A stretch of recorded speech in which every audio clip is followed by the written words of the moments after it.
Bien, bonjour, bonjour à tous. Heureux de voir une nouvelle fois l'amphithéâtre Stéphane Hessel bien rempli pour une nouvelle conférence.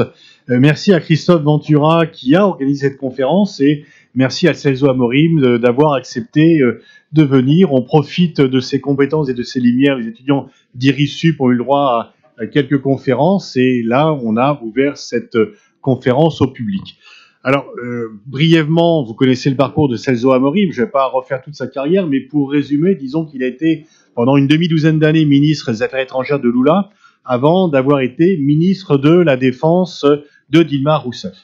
Et le Brésil est bien sûr au cœur de l'actualité avec l'élection d'un nouveau président, Bolsonaro, suite à une élection présidentielle pour le moins particulière, puisque le président élu n'a pas fait campagne, et que le candidat qui était favori des sondages, des élections, n'a pas non plus pu faire campagne puisqu'il était en prison.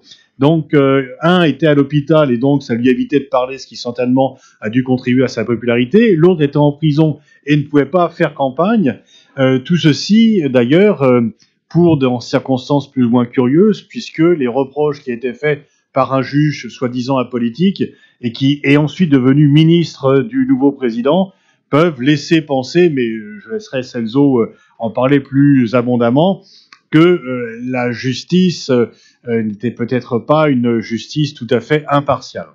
Mais bien sûr, il y a toutes les répercussions pour la politique intérieure du Brésil. Est-ce qu'on va s'attaquer à l'Amazonie? Est-ce que la légalisation sur les armes à feu va être plus relaxe? Et donc, est-ce que l'on va combattre la violence par la généralisation de la circulation des armes à feu? Donc, il y a bien sûr des problèmes de politique intérieure du Brésil qui sont importants, et puis également des problèmes de politique extérieure, et sur lesquels Celso est particulièrement bien placé pour prendre la parole. Avec en boucle, est-ce que le Brésil peut être dirigé par un président qui non seulement dit que son maître à penser est un président américain, mais en plus, c'est pas n'importe quel président américain. Ce n'est pas Barack Obama qui est au pouvoir à Washington, c'est Donald Trump. Donc, est-ce qu'il peut y avoir un axe Brésil-États-Unis avec Trump au pouvoir et Bolsonaro? Et est-ce que, du coup, le Brésil reste le Brésil s'il s'aligne sur la position d'un candidat, d'un président très à droite aux États-Unis? Est-ce que, au moment même où il y a la transition démocratique dans deux pays, AMLO, Obrador donc au Mexique et Bolsonaro au Brésil, est-ce que ça n'implique pas une sorte de changement de leadership? Et est-ce que devant l'incapacité du Brésil d'être actif avec Bolsonaro, si les faits étaient confirmés, est-ce que c'est pas le Mexique qui va devenir le pays leader d'Amérique latine? Est-ce qu'il ne va pas y avoir comme le mouvement de rock aux échecs, un déplacement avec un Brésil empêtré dans des affaires internes et suiveur des États-Unis, et un Mexique plus autonome, plus libre de ses mouvements, et qui ferait finalement une politique qui était celle du Brésil pendant plusieurs années, de s'opposer de façon non agressive mais ferme aux États-Unis et d'impliquer une ligne plus indépendante. Et il y a également quand même aussi la question des BRICS. Les BRICS, chacun sait que c'est une construction artificielle, mais chacun sait également que c'est devenu une réalité qui est un peu finalement un contre G7.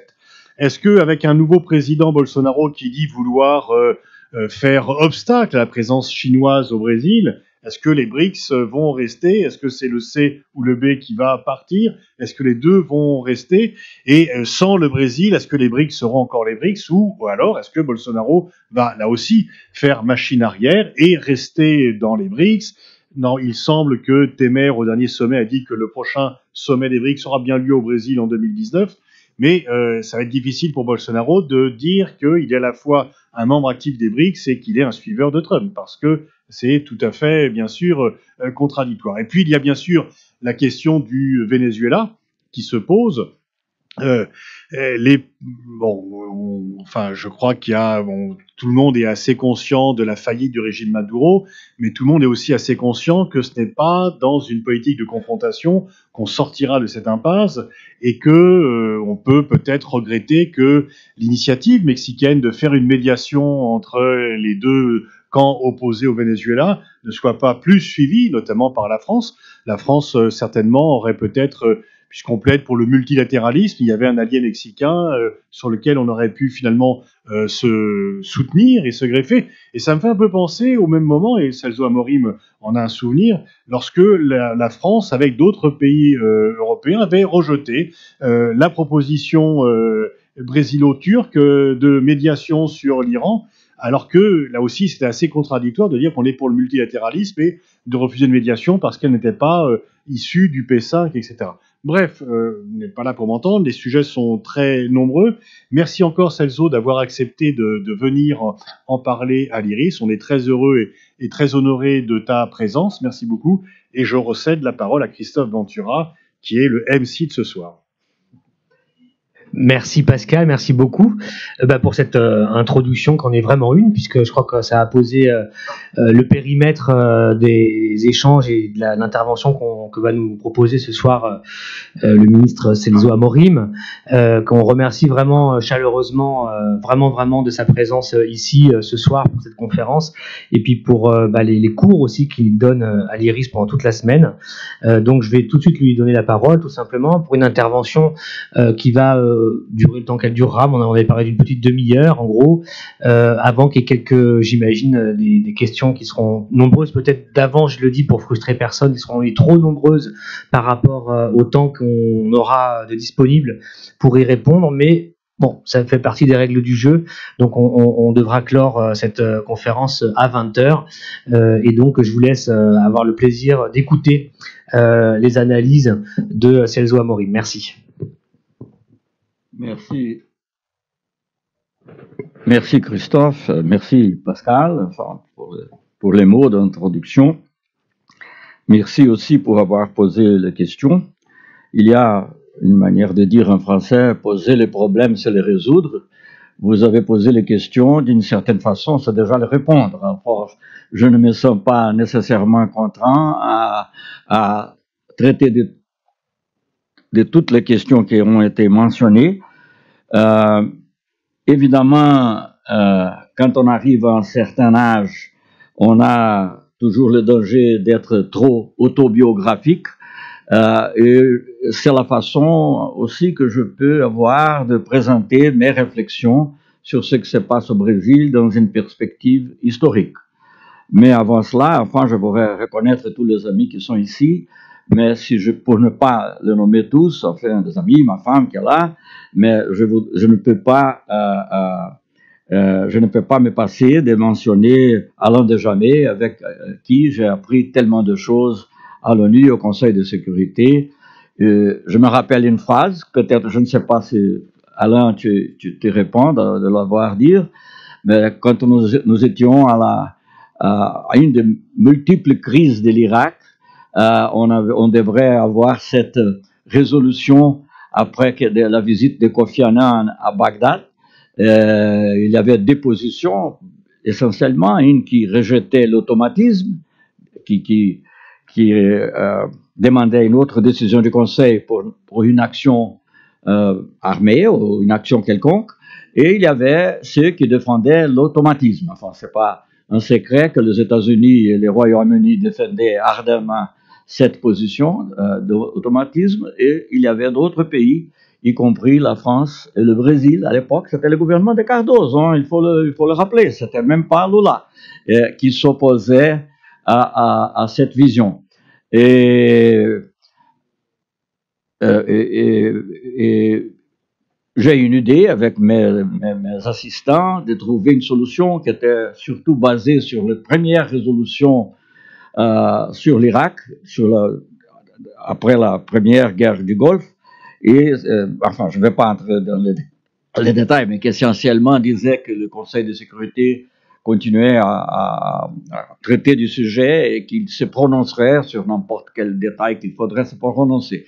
Enfin, on a utilisé cela, et il y avait des consultations qui étaient conduites à l'époque par l'ambassadeur du Japon, qui était le beau-père du prince, n'est-ce pas?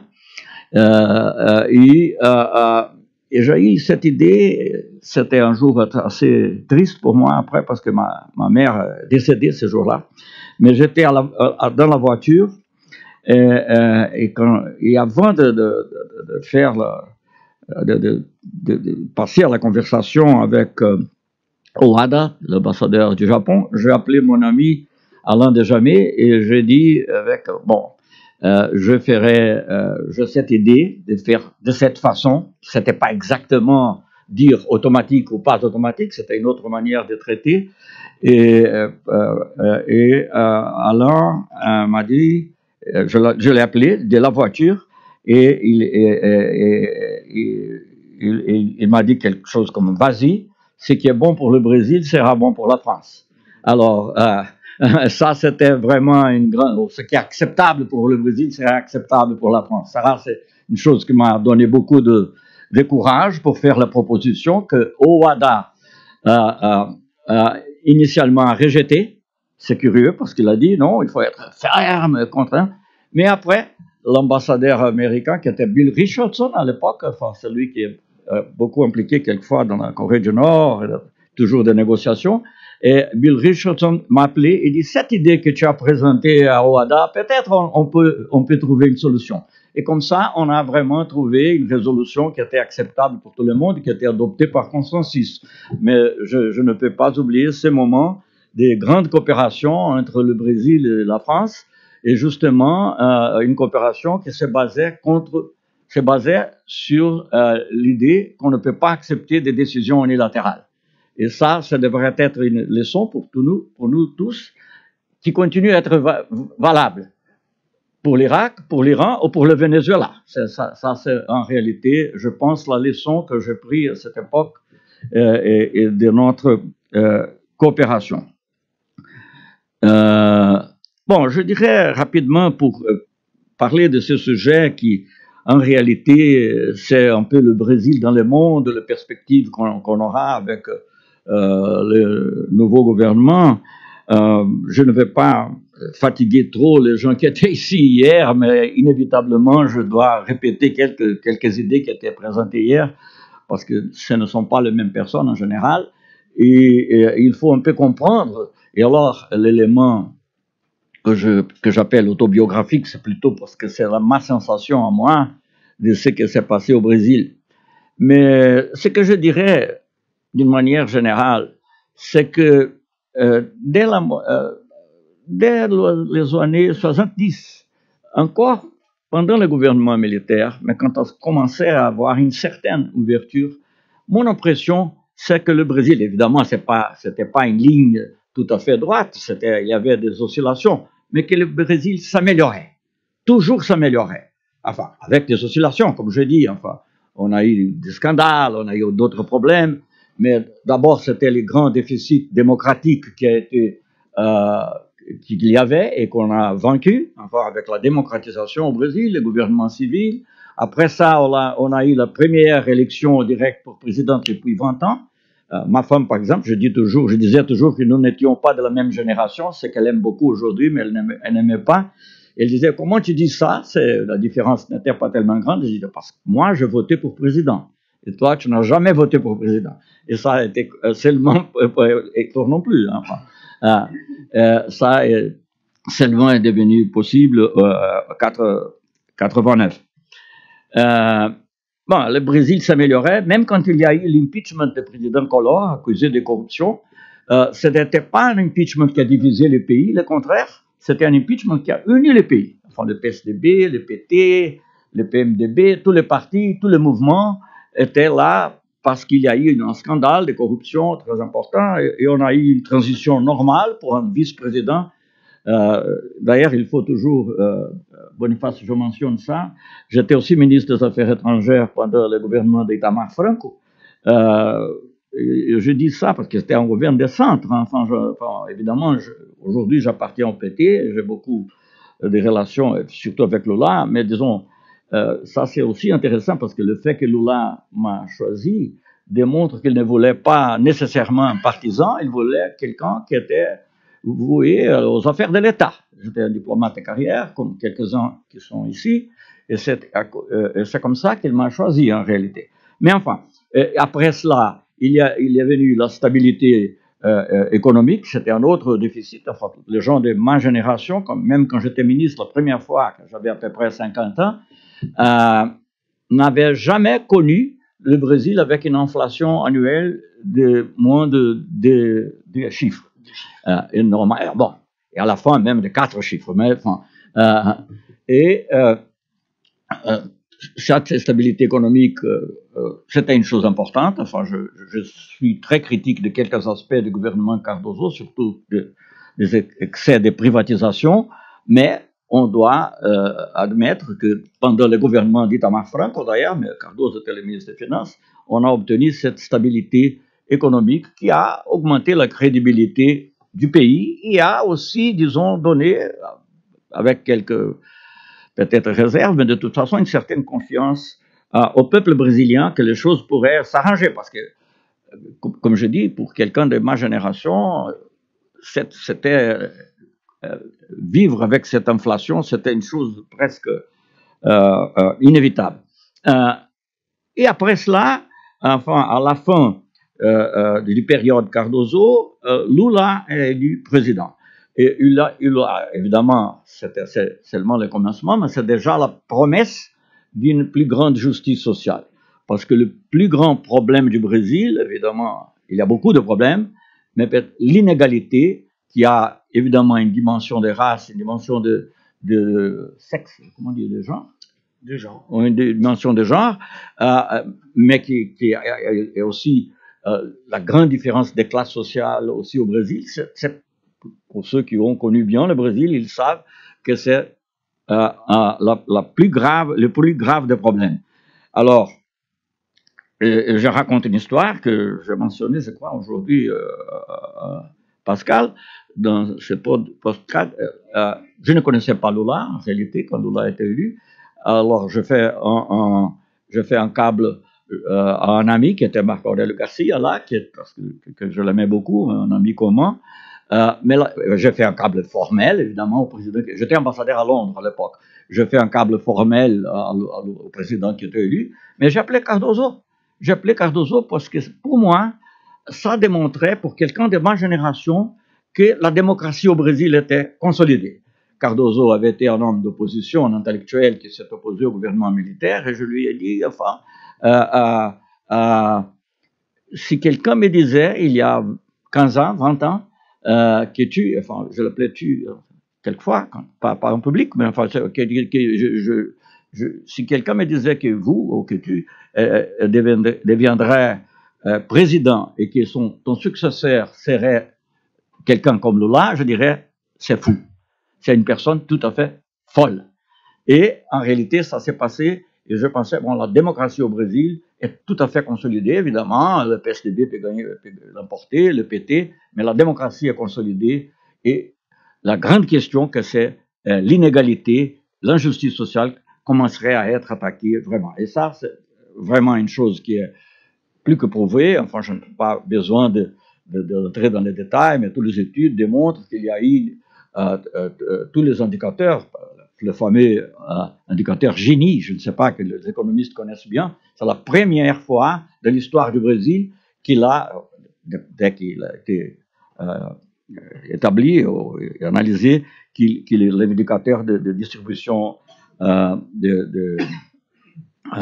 distribution de revenus avait amélioré. Et c'est aussi pendant cette époque que le Brésil, pour la première fois, sortait de la carte de la faim de hambre, c'est en forme, de la faim. Oui, mais cette prononciation, c'est I en français, c'est très difficile pour moi. Je ne sais pas si c'est la fin, c'est le commencement ou c'est la fin. Mais de toute façon, c'était la première fois que le Brésil sortait de la carte de la faim. C'était aussi une chose incroyable qu'on ne pourrait pas penser. Et même sur d'autres problèmes très importants, comme le problème des races et des genres, on commençait à avoir des progrès importants. Et je vous dis ça parce que je n'ai jamais été professeur full-time, j'étais professeur de temps en temps, je donnais des leçons à l'université, des classes, des conférences, et la couleur du public avait changé. La couleur du public a changé. Parce que les gens qui étaient noirs et qui n'arrivaient pas à l'université ont commencé à entrer pour le système de quotas, mais aussi pour le système de bourses, beaucoup de choses qu'il ne faut pas... Alors, pourquoi je dis tout ça? Je dis tout ça pour montrer parce que ça a beaucoup à voir avec le sentiment d'autoconfiance du peuple brésilien. Il y avait ce très grand défaut, enfin, le manque de démocratie, le manque de stabilité et le manque de justice sociale, et les trois choses, d'une façon ou d'une autre, évidemment dans la justice sociale c'était plutôt la promesse à cette époque, mais très ferme, le Brésil avait changé, et ça a eu un reflet évidemment dans la politique extérieure. Et c'est à cause de ça qu'on a pu, disons d'une façon plus ferme qu'avant, avoir une politique extérieure qui avait plusieurs dimensions. Je ne sais pas, je peux peut-être aborder toutes, mais disons qu'il y avait une vision très claire de la multipolarité. Non, je pense que on m'a dit que c'est les Russes qui ont inventé le concept de multipolarité. Je ne sais pas, mais c'est les Français qui ont répondu. Je me rappelle par exemple de Bervedrine a parlé de l'hyperpuissance et tout ça. Et enfin, le Brésil, sans en réalité les formuler, mais a agi en sorte de renforcer cette multipolarité. Et ça avait une dimension régionale,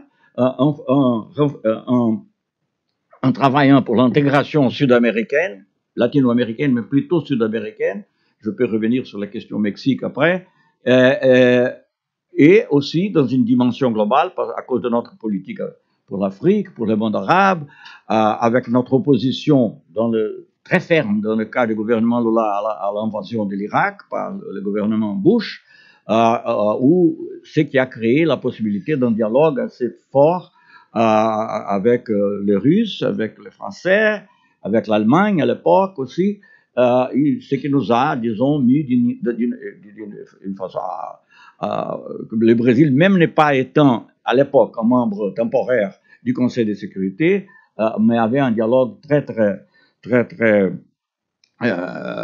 important avec ces pays-là. Et en même temps, on a pris d'autres initiatives. Par exemple, on a créé les forums qu'on appelait IBAS. En anglais, on dit IBSA, India, Brazil, South Africa, que c'était justement un groupe de trois démocraties multiculturelles, multiethniques, chacune d'entre elles dans un pays, dans un continent du monde en développement. Et je fais évidemment ici un raccourci, s'il y a des questions je peux poser. En réalité, l'origine des BRICS, c'est l'IBSA. Et je dis ça d'une manière très sûre parce que je sais que c'était les Chinois et les Russes qui étaient tout le temps en train de frapper notre porte, disant nous voulons entrer au IBSA. Et nous disions bon, il faut voir, mais de toute façon, et c'est intéressant parce que nous n'avons pas inventé les concepts. Le concept qui a inventé, c'est un économiste de Goldman Sachs à l'époque, Jim O'Neill. Et Jim O'Neill, je l'ai rencontré après, dans une situation... Ça va? Ah oui, de mieux en mieux. Non. J'ai rencontré Jim O'Neill à cause d'une fonction que j'ai eue, d'ailleurs succédant à notre français, dans une organisation qui s'appelle Unitide, qui est une organisation pour des médicaments, l'accès aux médicaments. Et Jim O'Neill, à cette époque que je mentionne, quand je l'ai vu pour la première fois, il était ministre d'État, comme ils disent, qu'en réalité c'est moins que ministre en Angleterre, au Royaume-Uni. Il était vice minister pour le Trésor. Et ils ont demandé qu'il fasse une étude sur le antimicrobial resistance, la résistance antimicrobienne. C'est ça? Oui. Bon. Certainement. Bon, voilà. Je lui ai rencontré et nous étions à la table. Je dis, Monsieur O'Neill, c'est vous qui avez inventé les BRICS, n'est-ce pas? Il était très fier. Il a dit, bien sûr, c'est moi qui ai inventé. C'est moi qui l'ai fait. Parce qu'en réalité, si on veut être philosophe, les BRICS existaient comme un groupe peut-être en soi, mais pas un groupe pour soi. parce que, enfin, c'était pas un groupe, c'était une définition de des grands pays en développement. Et c'est drôle, ça s'était créé déjà après Ivanov, dans le cas des Russes, c'était Lavrov qui m'a proposé directement. Ah, il faut qu'on ait. Je parle de BRICS un peu pour que les gens doivent comprendre comment ça a été né. Et Lavrov, qui était notre collègue au Conseil de sécurité, il est devenu ministre une fois dans l'ONU. Il dit, Celso, pourquoi est-ce qu'on ne peut pas nous réunir sous la forme de BRICS, il disait. Et j'ai dit, c'est bien, c'est une idée, enfin, on peut le faire. Enfin, mais je disais toujours BRICS. Évidemment, j'avais dans ma tête l'Afrique du Sud, South Africa. Mais il a dit, pourquoi est-ce que tu dis BRICS? Parce que dans l'ONU, South Africa ne faisait pas partie, hein, c'était seulement le BRICS. Brésil, Russie, Inde et Chine. Et je dis, non, je dis BRICS parce que c'est plus réel. Enfin, au Brésil, au Portugais, c'est BRICS. Et c'est comme ça, au commencement, c'était en réalité BRIC, bien que je l'appelais BRICS. Et avec, enfin, en faisant d'une longue histoire un résumé, à la fin, l'Afrique du Sud s'est réunie et le BRICS a été créé.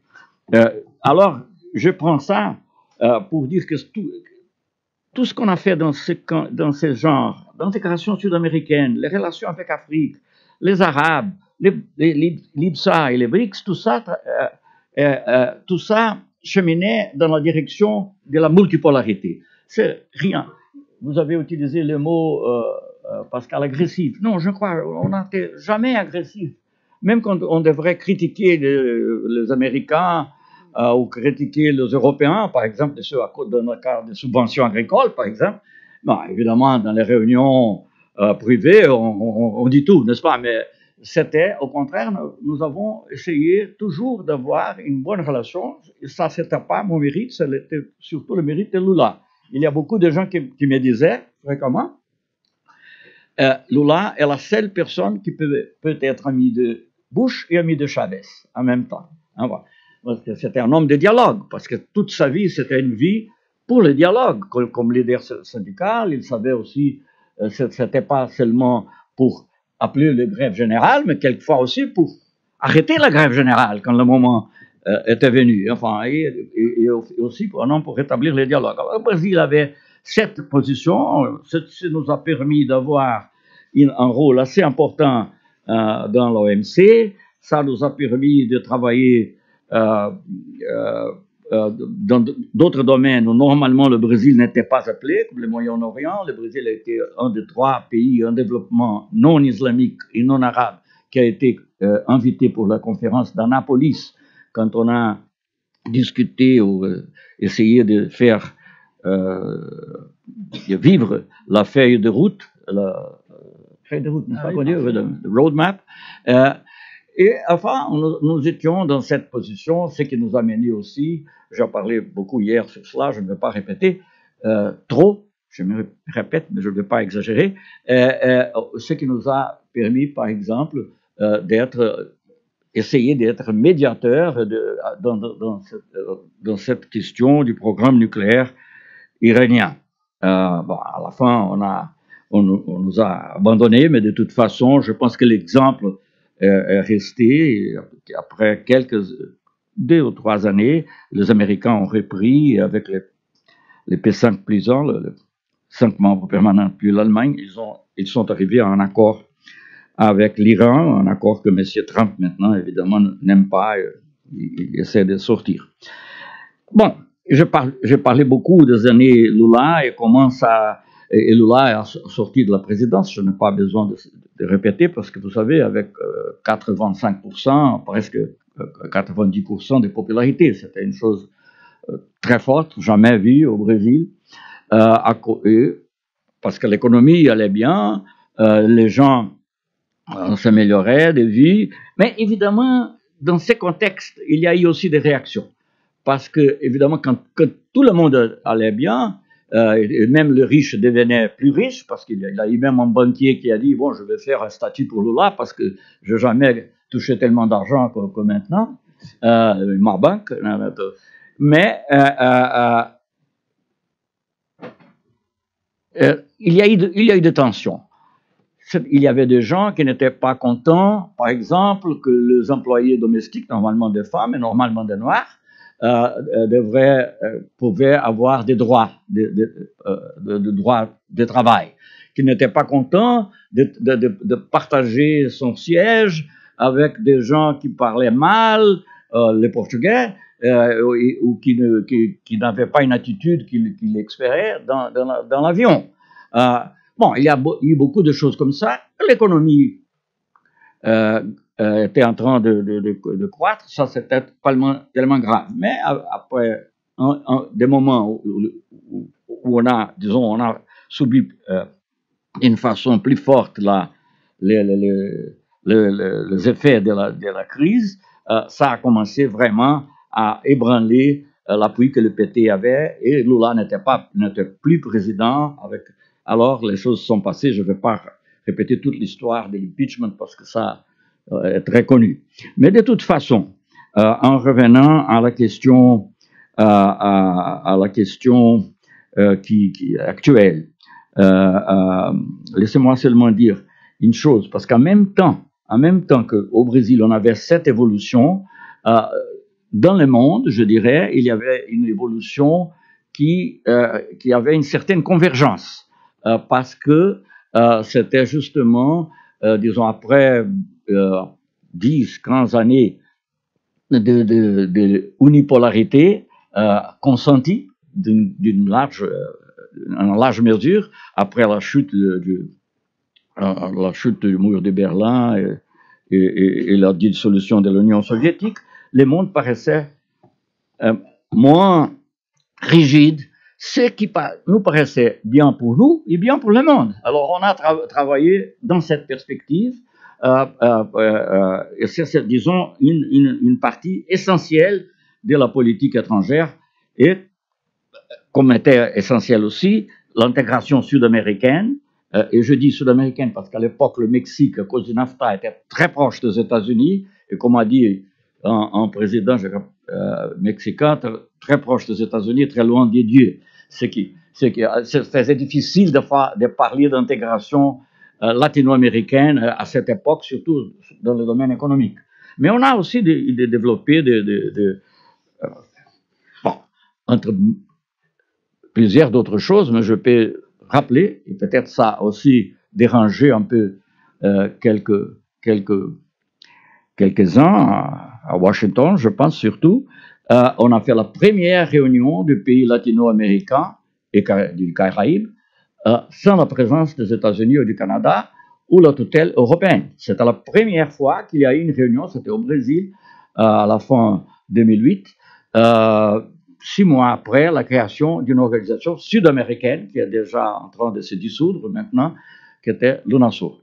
Enfin, ça, c'était, disons, quelques-unes des choses qui se sont passées dans cette époque.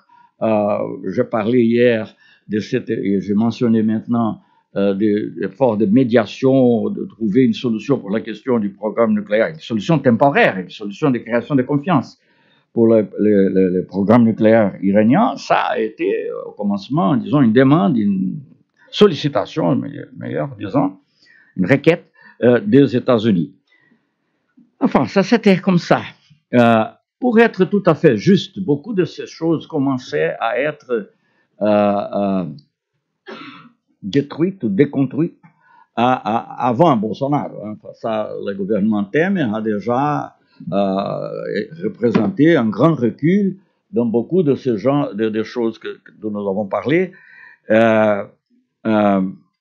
Mais disons d'une façon qui n'était pas, pour maintenant répéter le mot, n'était pas agressive, disons. C'était plutôt l'inertie. Enfin, je disais que dans le meilleur moment, la diplomatie du gouvernement Temer se limitait à faire ce qui était prévu. En portugais, on dit au football, compris dans ta tabelle. Je ne sais pas comment dire ça. Pour être là, faire ce qui être présent dans les réunions sans prendre d'initiative. Et dans des moments qui étaient pires, il agissait contre, par exemple, l'intégration sud-américaine parce qu'il a une... Hein? Service minimum. Pardon? En français, ce serait service minimum. Service minimum, voilà. J'apprends toujours. Enfin. Bon, et dans d'autres questions, il a été même plus agressif peut-être, enfin, par exemple, en isolant Venezuela du Mercosur. Je pense que c'était une grande erreur. La pire chose de ce que j'ai appris aux années des Nations Unies, c'est que l'isolement ne mène à rien. Ça, c'est justement ce qu'on a fait, et alors ça a seulement encouragé des visions plus radicales d'un côté et de l'autre. En contraste, avec ce qu'a fait Lula au commencement de son gouvernement. Parce qu'il y avait une situation, bon, pas exactement comme l'actuelle, parce qu'actuellement, la situation économique au Venezuela est beaucoup pire, il y a beaucoup de reflets. Mais on parlait aussi du danger de guerre civile à l'époque. Et qu'est-ce que Lula a fait? Il n'a pas donné tout à fait son appui à Chavez, il a proposé, c'était pas facile, il a dû convaincre Chavez à faire un groupe des amis de Venezuela. Et Chavez, au commencement, il était content parce qu'il pensait que c'était un groupe avec la Russie, la Chine, et Lula a dû dire attention, ce n'est pas un groupe des amis de Chavez, c'est un groupe des amis du Venezuela. Et alors, il y avait les États-Unis, il y avait l'Espagne et le Portugal avec des gouvernements conservateurs, il y avait le Mexique qui était, enfin, modéré, mais enfin, il faut faire hommage au Mexique, toujours très ferme en ce qui concerne la non-intervention. Il y avait le Chili aussi. Et avec ces groupes-là, coordonnés par le Brésil, on a été capable de faire le référendum de 2004 avec pas seulement l'acceptation du gouvernement vénézuélien, mais aussi la participation de l'Organisation des États américains, ce qui aujourd'hui est tout à fait impossible. Bon, ça je mentionne pour montrer les contrastes, mais ça c'était un peu la vision du gouvernement Temer, comme je dis, enfin moins actif dans l'OMC, moins actif dans différents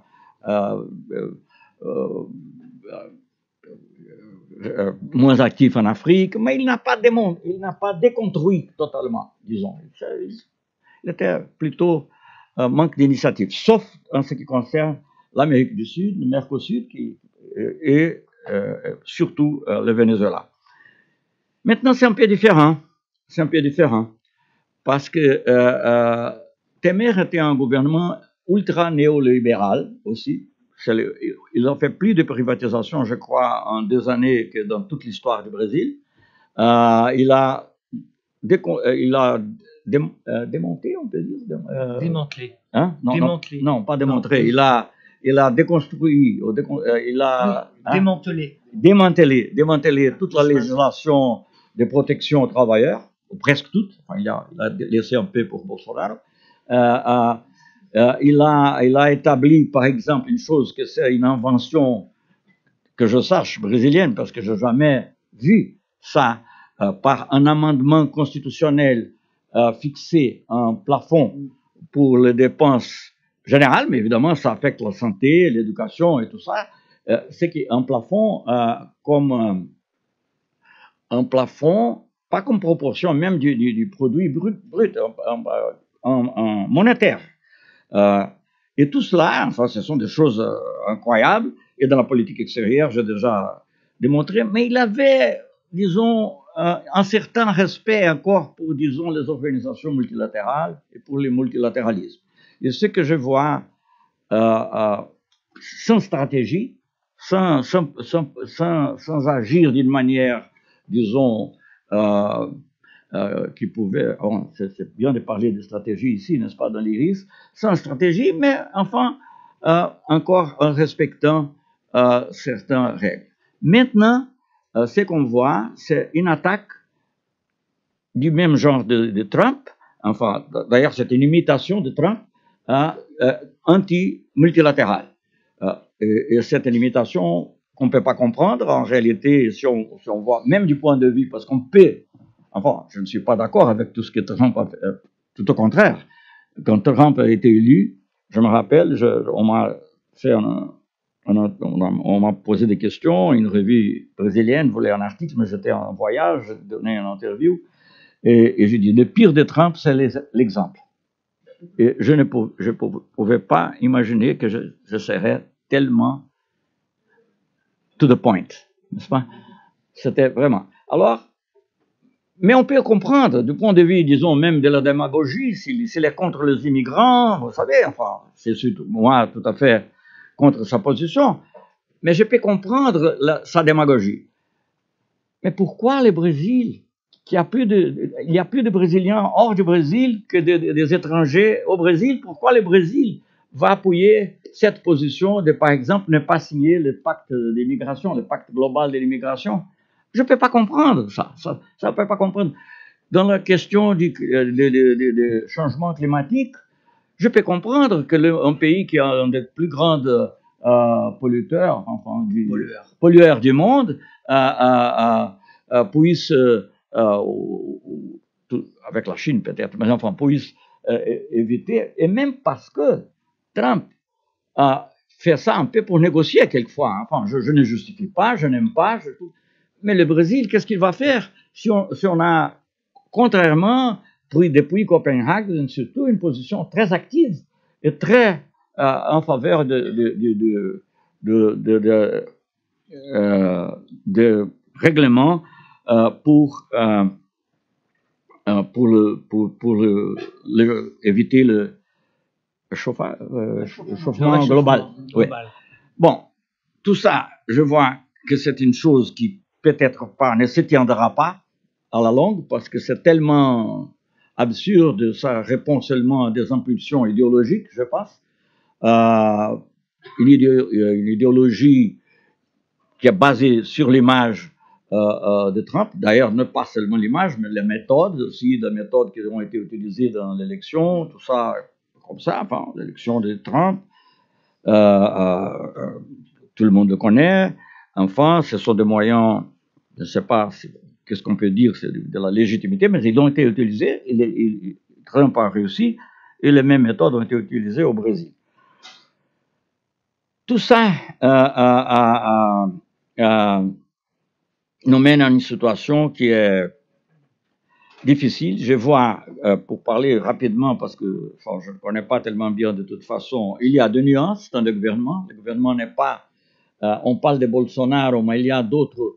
Enfin, il y a le ministre de l'économie qui est seulement un ultra-libéral.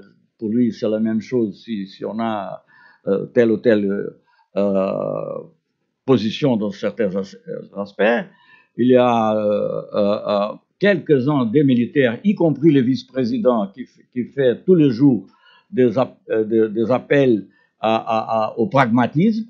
Par exemple, en même temps qu'on faisait des critiques sur la Chine, comme c'était un mélange de marxisme avec maoïsme capitaliste, une chose que je ne peux pas comprendre juste maintenant, mais de toute façon, lui, il recevait une délégation chinoise.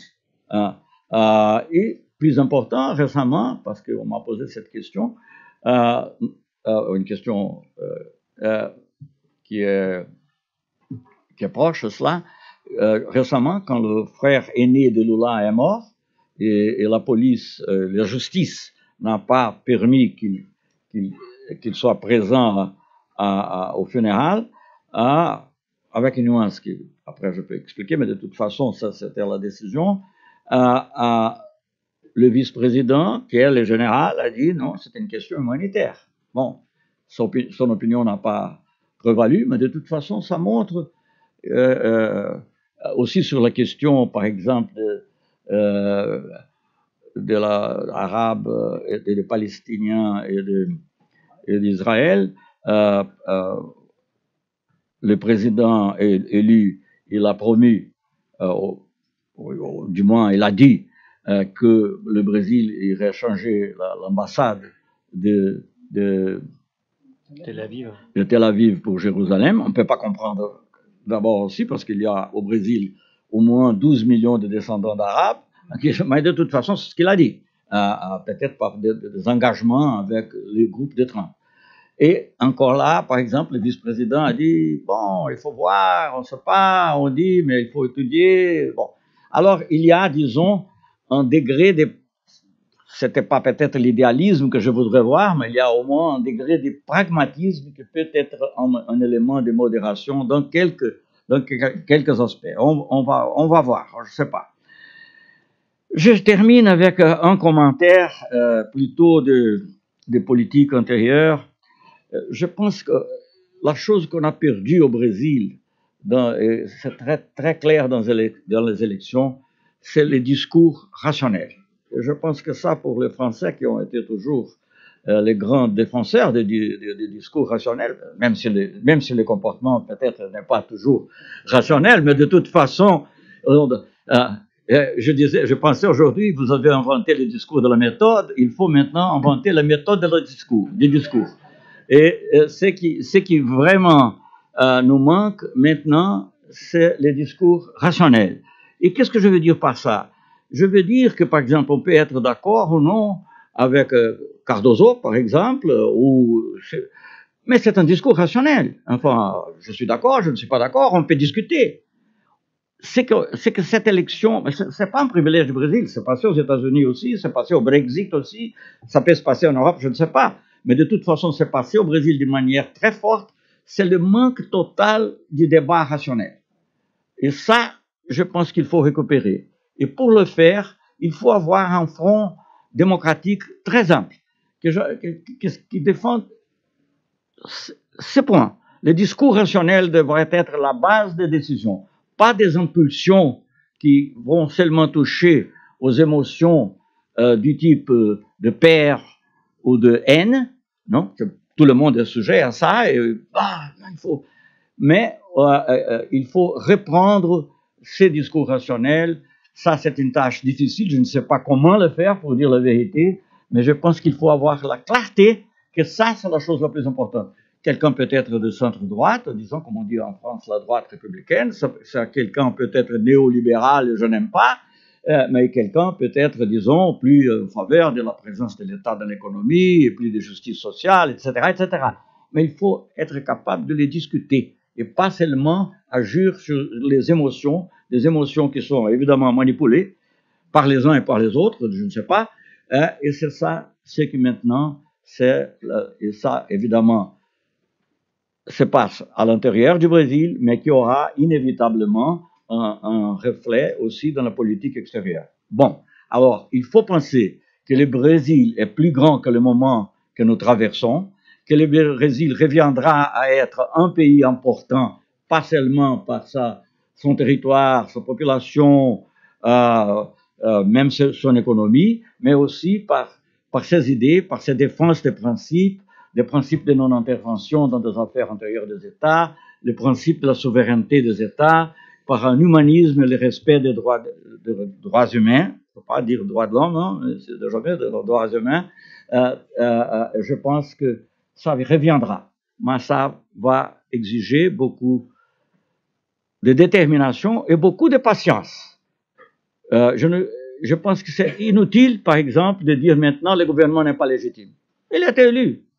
Peut-être il y a eu des défauts ici et là qui ne sont pas différents des défauts qui ont été présents dans l'élection de Trump. Il faut penser du présent à l'avenir et faire le front le plus ample possible. Et je dirais que le centre de ce front serait justement la défense du discours rationnel. Merci.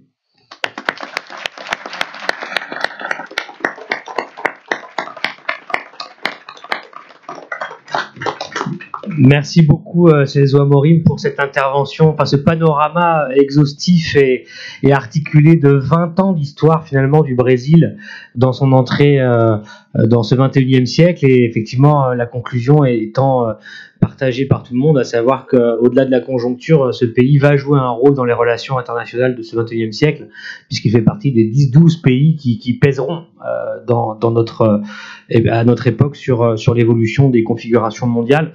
Merci beaucoup aussi pour la liberté de ton et puis d'analyse que vous avez partagé avec nous, sachant qu'on traite aujourd'hui un sujet qui est un peu délicat, puisque ça a à voir avec la situation actuelle politique au Brésil.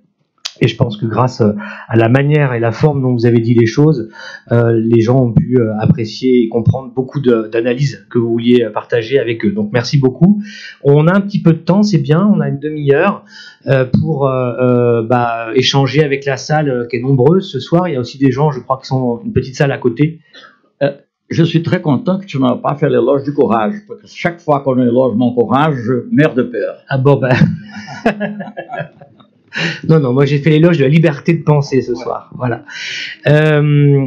Donc, écoutez, la parole est à la salle. Alors, on a déjà un petit entraînement avec Celso, c'est qu'on prend 3 questions, et puis après, il répond par petites grappes à ces questions, et on va privilégier à chaque fois que c'est possible une dame, un homme, pour qu'on essaye de garantir une parité maximale dans les prises de parole. Donc, voilà, c'était le moment que je redoutais le plus, c'était que tout le monde... Alors voilà, du coup, il n'y a plus que des dames qui demandent la parole. Alors on va commencer là dans l'ordre là-bas. Voilà, voilà, c'est ça. Puis après, le jeune homme qui est là, après, en jaune. Et puis une troisième question au fond, voilà, là-bas. Bonjour, ministre. Présentez-vous brièvement. Oui, je m'appelle Erika Campello, je suis coprésidente d'une association française qui s'appelle Autre Brésil, ici en France. Donc j'ai une question très rapide, très courte. Il y a quelques jours, l'ancien président Fernando Henrique Cardoso a donné un entretien au journal Le Monde, où il affirmait que le gouvernement de Bolsonaro n'était pas un gouvernement d'extrême droite. J'aimerais bien vous entendre là-dessus, savoir si vous êtes d'accord avec lui. Merci. Comment est votre nom? Erika Campello. Je la connais, je veux dire. Alors, oui, il y avait le jeune homme qui était là. Boa noite, Excelência. Alors, je m'appelle Jean-Baptiste Tourier. Je suis juste membre de l'IRIS. Alors, je voudrais demander, après le retrait du drapeau du Mercosur sur le passeport brésilien, est-ce qu'on peut dire que c'est définitivement la fin du Mercosur? Et est-ce que seule la gauche de Lula, de Mujica, de Kirchner a la capacité de créer du multilatéralisme en Amérique latine? Et est-ce que c'est aussi le coup d'État qu'il y a eu au Paraguay, ou alors l'entrée du Venezuela dans le Mercosur qui en fait a tué cette association? C'est bon? On va prendre une dernière... Oui, voilà, au fond, présentez-vous. Alors, bonsoir. Carla Saint-Félix, du comité de solidarité avec Lula. Je suis avec mes camarades du comité ici, présentes. Et donc, je m'adresse à l'ambassadeur comme président d'honneur du comité de libération de Lula. J'aimerais avoir votre avis sur quelle perspective on peut penser pour le Brésil autant que Lula sera en prison. Merci. Tu veux en prendre une de plus ou on fait ces 3-là? On fait ces 3. Hein. Non, c'est comme tu préfères. Encore une. Voilà, encore une. Alors, un jeune homme, parce que si c'est possible. Voilà, ou pas un jeune homme d'ailleurs. Un monsieur, voilà. Le monsieur qui est là. On va pas sombrer dans le jeunisme. Hein. Allez-y, présentez-vous. Hein. Oui, Gilbert Coteau, j'étais impliqué dans les privatisations de Cardoso, notamment Light et Electropaulo. Ma question est assez directe. Est-ce que le président actuel est un président ou n'est-il que la marionnette d'autres forces, par exemple les militaires, qui sont pragmatiques, c'est déjà un bien, ou de ceux qui ne sont plus du tout rationnels, les évangélistes par exemple, ou à la limite d'autres pays. Je ne sais pas si au cours des élections il y a eu des influences, par exemple russes, comme aux États-Unis. Voilà. Donc, est-ce qu'il est réellement au pouvoir, et s'il est au pouvoir, en a-t-il les capacités intellectuelles notamment? Pas pris le nom de messieurs. Alors, il y avait Jean-Baptiste, son prénom, et monsieur, c'est Gilbert, c'est ça? Gilbert Coteau, le dernier monsieur. Gilbert Coteau. Gilbert. Voilà, Gilbert. Voilà. Erika Cardoso. Bon, je dois dire que moi, personnellement, je parlais de ça dans le podcast, j'étais très déçu avec l'attitude de Cardoso. Je me considérais, enfin, je n'étais jamais intime, je ne peux pas réclamer mais nous étions toujours des bons amis. Enfin, il est beaucoup plus senior que moi, dans tous les sens, et je l'ai respecté beaucoup comme ministre d'économie. Alors, je me rappelle une fois, il y avait un groupe au Brésil qui s'appelait Société brésilienne pour l'avancement de la science. Et c'était un groupe qui était très actif dans la démocratisation du Brésil. Et une fois, il y avait un moment que j'ai demandé à ma femme de lui passer un billet pour dire si on a un gouvernement démocratique, tu devrais être le ministre. Oh, pardon. Oh, c'est Cardozo peut-être. Tu dois être le ministre des Affaires étrangères, enfin, ce qu'il a été après un certain temps. Mon Dieu, je dois quarter ça tout à fait parce que ça lui ouvre. Tu veux que je m'en occupe, non? Ah, je sais, je pense que c'est quoi. C'est bon.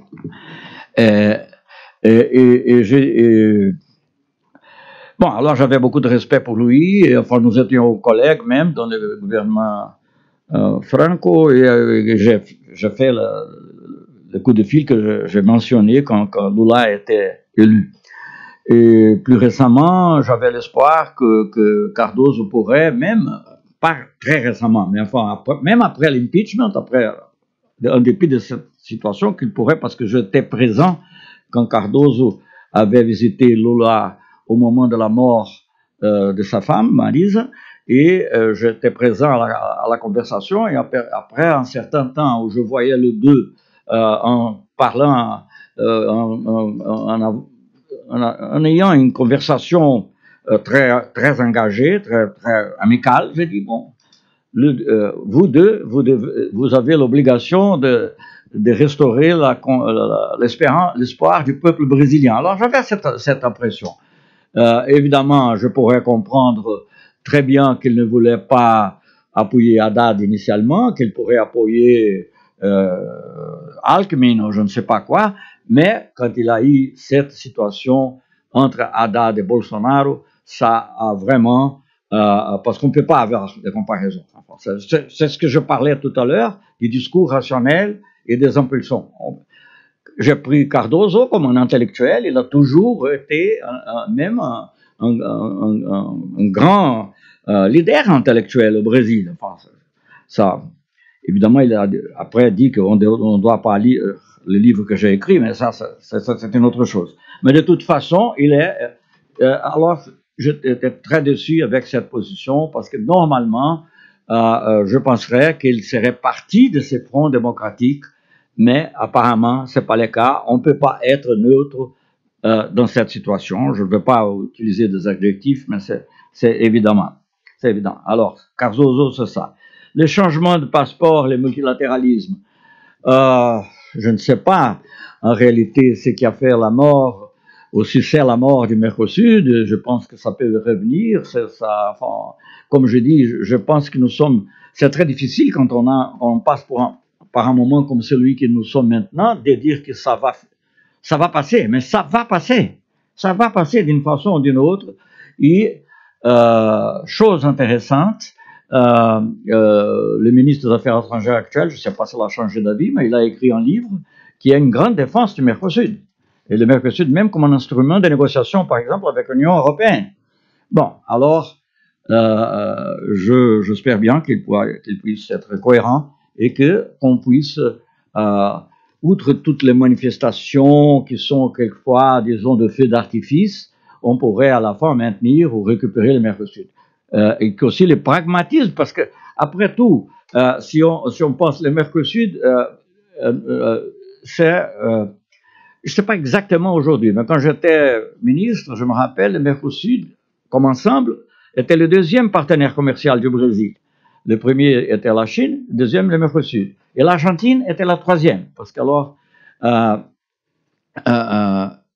et 90% des exportations du Brésil pour le Mercosur sont de manufacture, tandis que pour la Chine, c'est presque tout de matières premières. Alors, c'est très important pour le Brésil, c'est très important pour les industriels, c'est très important pour les ouvriers.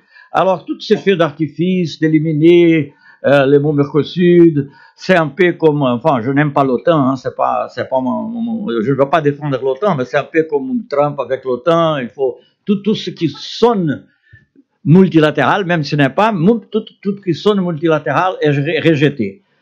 Je pense que ça va passer. Je pense que ça ne tiendra pas, c'est impossible. Mais évidemment, le temps perdu est du temps perdu, n'est-ce pas? C'est partie de la vie. Mais de toute façon, je ne pense pas que ça va rester. La question de Carla, Je vous réponds, bon, mon opinion, vous connaissez évidemment, je suis le président de... Je ne crois pas qu'on pourrait parler d'une vraie démocratie au Brésil aussi longtemps que Lula est en prison.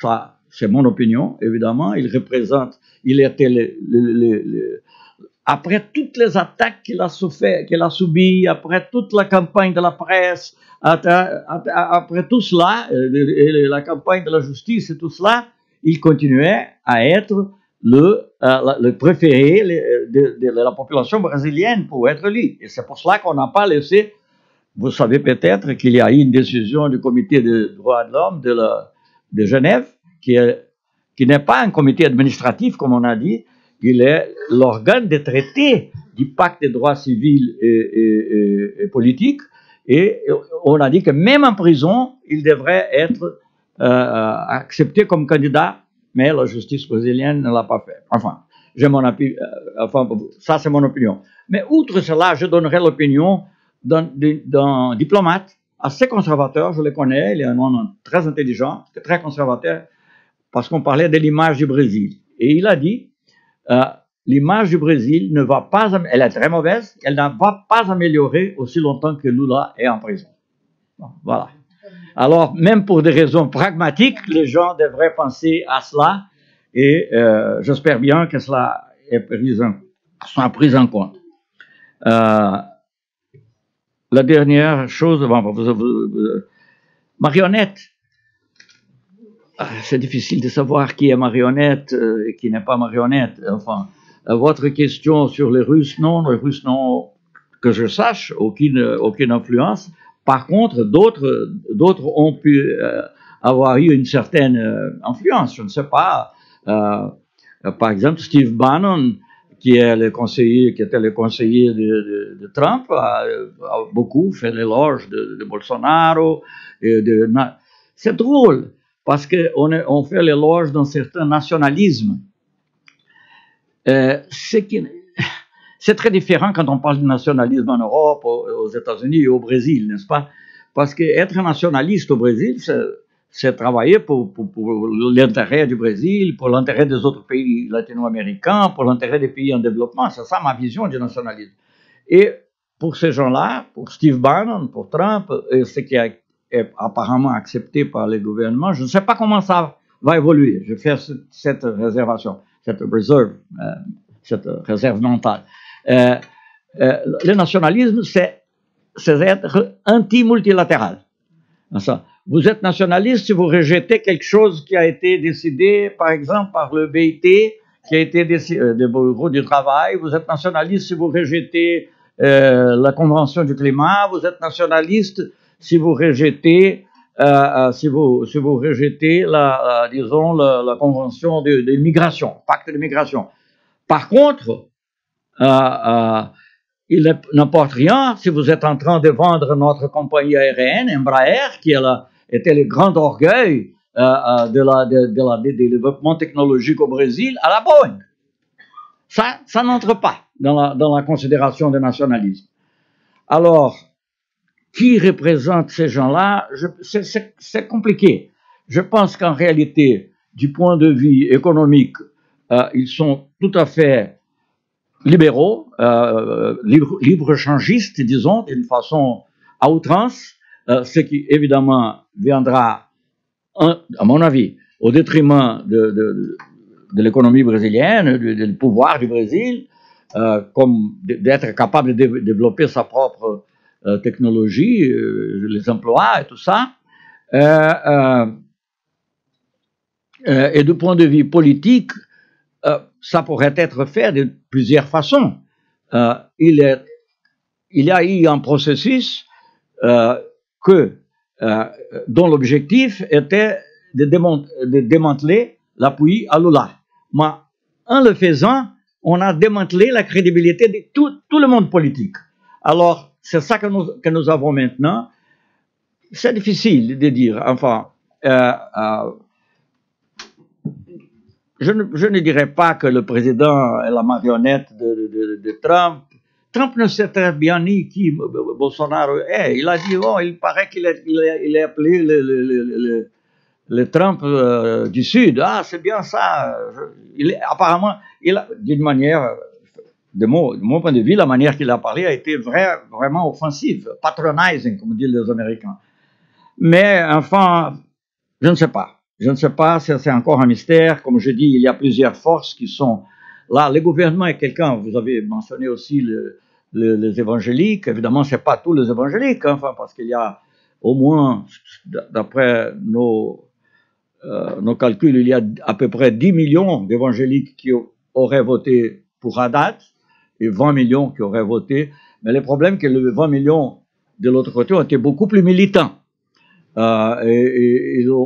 Disons, ils ont associé les candidats de gauche au centre-gauche avec les péchés. C'est que, évidemment, les évangéliques de notre côté n'ont pas fait en relation à la droite. Enfin. Et tout ça a eu un effet indiscutable dans l'élection. Je ne sais pas que c'est difficile, comme la différence était de 10 millions de voix. Je serais un peu prudent de dire que ça a été décisif, mais ça a eu une certaine influence. Et je pense que la défense contre cela, c'est justement de défendre, la défense, c'est justement de promouvoir le discours rationnel. Alors, on va continuer. Il y avait vous avez demandé il y a longtemps, ensuite le jeune homme avec les lunettes au fond, voilà. Et puis après, madame, et puis après, monsieur derrière. Voilà. Allez-y. N'oubliez pas de vous présenter. Hein. Bonsoir. Non. Oh, pardon. Bonsoir, je m'appelle Isadora Zubek, je suis franco-brésilienne et je travaille à la Haute Autorité pour la transparence de la vie publique. C'est une institution française qui promeut l'intégrité des responsables publics.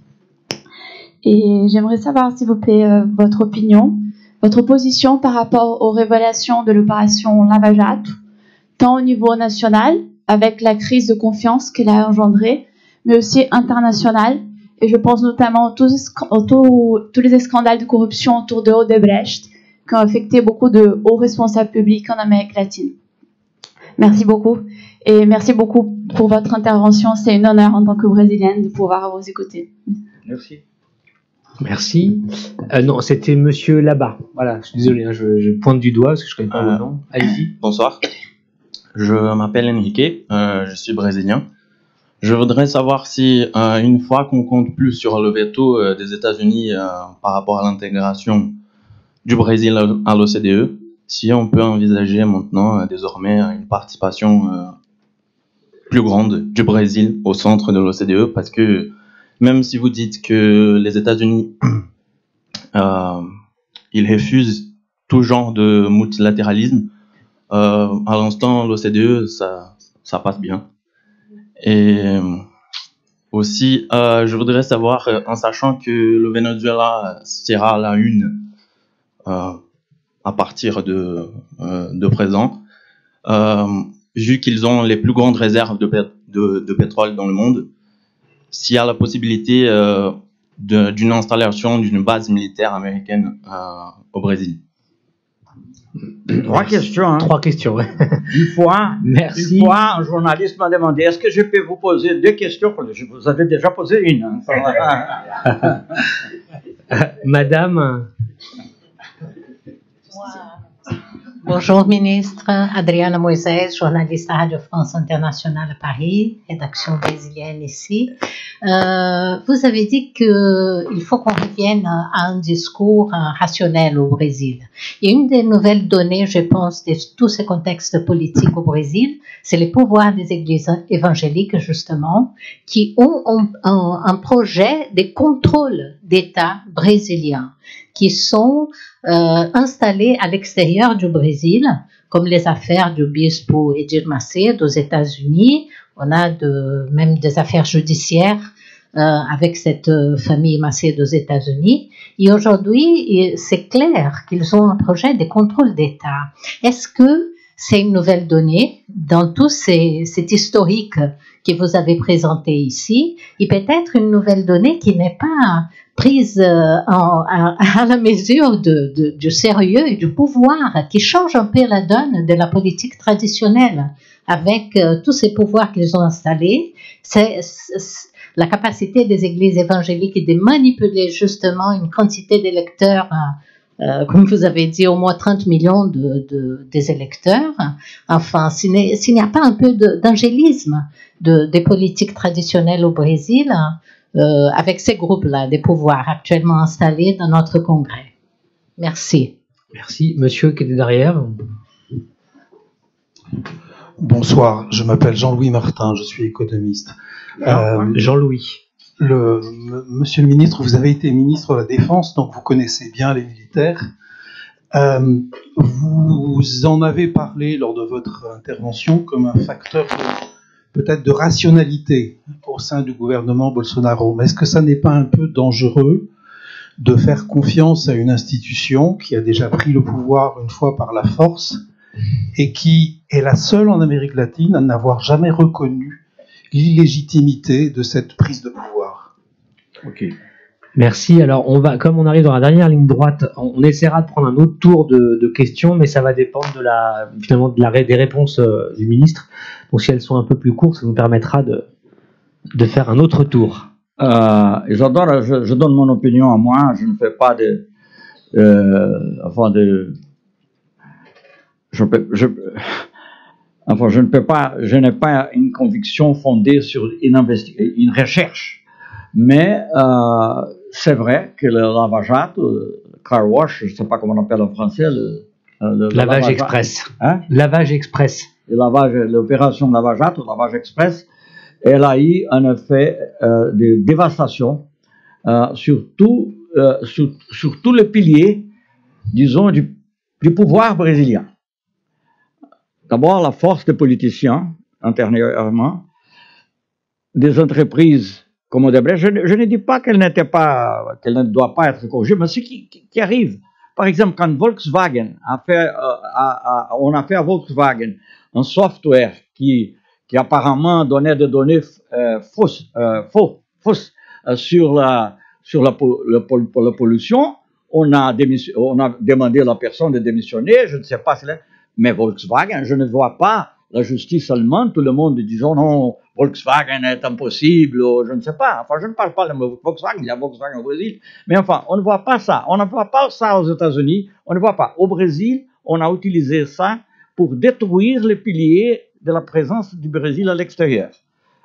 Odebrecht est un exemple, mais c'était pas Odebrecht. Pratiquement toutes les entreprises brésiliennes ont été impliquées correctement ou non, je ne sais pas, dans des scandales, sans la préoccupation de préserver les entreprises. Le Brésil, qui a une énorme présence en Afrique et en Amérique latine, qui est dans beaucoup de cas remplacé de présence d'autres pays, même des États-Unis, tout ça a été détruit. Tout ça a été, pour les satellites que vous avez mentionnés, même Embraer, je ne sais pas si l'intention, on a fait des accusations, je ne sais pas si elles sont prouvées ou non, mais c'était une manière de dévaluer aussi Embraer, parce qu'au moment de l'achat par Boeing, elle était vendue par les prix d'un hôtel à Rio. C'est pas, enfin, et ça, c'est une chose qui appelle beaucoup l'attention, parce que Embraer est une création du gouvernement militaire. Des scientifiques qui travaillaient dans ce temps-là, qui croyaient au Brésil, de toute façon. Et je me suis occupé beaucoup d'Embraer à cause du conflit avec Bombardier à l'Organisation mondiale du commerce. Je voyais l'importance qu'Embraer avait au monde, n'est-ce pas, comme la troisième compagnie, quatrième, quelquefois plusieurs, troisième compagnie de fabrication d'avions au monde. C'est une chose incroyable. Où est-ce qu'on pourrait voir d'autres pays en développement avec ça? Bon, ça est en train d'être détruit. Et on dit, bon, mais on va faire... D'ailleurs, elle est importante aussi du point de vue stratégique, parce que nous produisons des avions civils, plutôt, mais on produit aussi des avions militaires assez efficaces. Quelquefois même, on était choqués, par exemple, quand la Colombie a utilisé les avions pour faire des bombardements dans le territoire d'Équateur. Mais de toute façon, ce sont des avions. Équateur, d'ailleurs, l'a acheté aussi, pour avoir l'équilibre. Et nous voulions vendre aussi, enfin, Venezuela voulait acheter,